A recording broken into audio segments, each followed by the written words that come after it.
where Pakistan and Iran will have to play a much larger role. Pakistan would be influencing the Afghan Pashtuns, and Iranians would be influencing the Tajiks and the Uzbeks and the Hazaras. Yeah. And the point is that Pakistan and Iran now have come very close lately, defying the Americans, and this is something that the Americans are very upset about. Yeah. So this is where, if Pakistan and Iran, with the Chinese at their back, decide to play an aggressive and active role in Afghanistan, NATO and the Americans have absolutely no choice but to accept to what these regional powers say and dictate to them, rather because Americans now, their supply lines go through Pakistan. If any hostile government to the Americans comes or the public pressure mounts and the supplies of the Americans are choked from Pakistan, Americans are dead meat. Believe me, they are dead meat in 2 months in Afghanistan. Every drop of fuel they use goes through Pakistan. Yeah. And Americans have absolutely no way, no possibility to replenish or find an alternate supply routes. Okay. So Americans are totally dependent on Pakistan right now. And any strong government, and as the Pakistan army is exerting, but the unfortunate part is that Pakistani political government is corrupt, sold out. Okay. So that's where the problem is coming for Pakistani state. But as the Americans fear, this government collapses on its own weight, under its own corruption, and the army and the patriots take more aggressive role, we see the time that the Americans would be squeezed and forced to come to the terms that the Pakistani patriots give them. Right, Zaid, Jazakumullah. One more question regarding the Taliban. Why are the United States, with all this sophisticated weaponry and technology, not able to find Usama bin Ladin and Mullah Umar? Any news on whether they are alive and well, Zaid? You see, about the fact is that Afghans are local fighters. Yeah. During the Soviet occupation, when the Soviet Union was there in the 80s, I was a young fighter fighting alongside the Afghan resistance. I fought in Afghanistan for 6 years against the Soviets, alhamdulillah. Okay, alhamdulillah. You see, so I know from experience that even the mighty Soviet army, there were 500,000 Soviet troops in Afghanistan, and they could not contain a single village. In the daytime they would, at night it was ours. Yeah. And Americans and NATO are only less than 100,000 troops. There is no possibility that they can contain a country like Afghanistan. And especially, they are an occupation force. They don't speak the local language. There's a betrayal within the Afghan army. Taliban has penetrated the Karzai government and the armed forces and the police. And over the period, over the last 10 years, Taliban have developed sophisticated IEDs, improvised explosive devices, which have taken more casualties of US and NATO forces than any other weapon. So it's basically nightmare, and you would see that all their latest operations in the south, in the Sangin district, in Kandahar, in all these regions have bitterly failed. And in fact, British forces are pulling out from the deadly zones and handing them over to the Americans to be slaughtered there.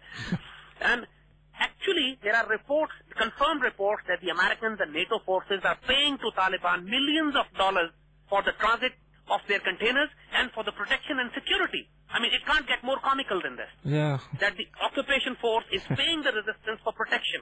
You see? Yeah. I mean, this is where it has come down to. So now you tell me, even intellectually, there is a reason why General McChrystal spoke out. There's a division between the U.S. Army and the U.S. political government. The Army commander of Afghanistan theater had to be sacked because he spoke out against the follies and the blunders of the political government.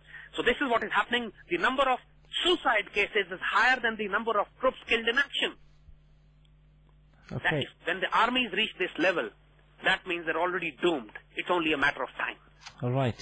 Brother Zaid, final question. I know we have a very, very busy schedule. Last question. You know, in the recent months and days, we have had many, many bombs at markets and masjids. So what is the reason for all these bombs at markets and masjids, and also civilian deaths in Pakistan? Is there a third force at work? Tell us.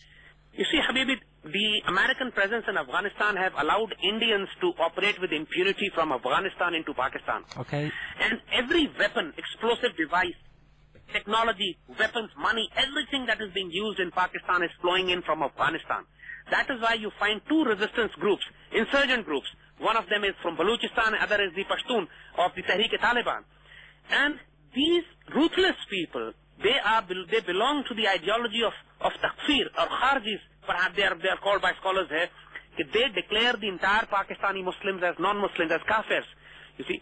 And they justify the slaughter and murder of innocent civilians and people and women and children and a bomb blast in masjids. But also the fact is that in Pakistan, the judicial system has completely failed to respond to the threat of terrorism.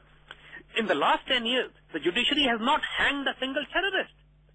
And when there is, the Quran says that in qisas there is hayat for you, there is life for you.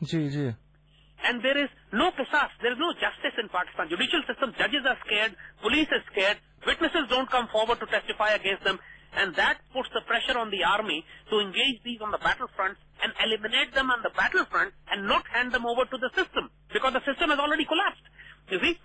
And that is why the terrorists have the courage to operate with impunity. If the law is there, if the law is applied, if the nation supports a ruthless process of justice for these very ruthless terrorists, then of course I don't see any problem why this cancer cannot be treated, cannot be cured. It needs certain amputations, need to be done. One has to be ruthless, because desperate times call for desperate measures. The world has not seen such ruthless terrorist bombings as Pakistan has suffered in the last 2 years. Pakistan will have to come out of the box solutions to handle these terrorists who are backed by the Indians, who are backed by the CIA. And the objective, of course, as we said earlier, is the balkanization of Pakistan. Inshallah, that will never happen. Inshallah. Brother Zaid Hamid, Jazakumullah Habibi, you gave us a better understanding really of the present and developing crisis in that region.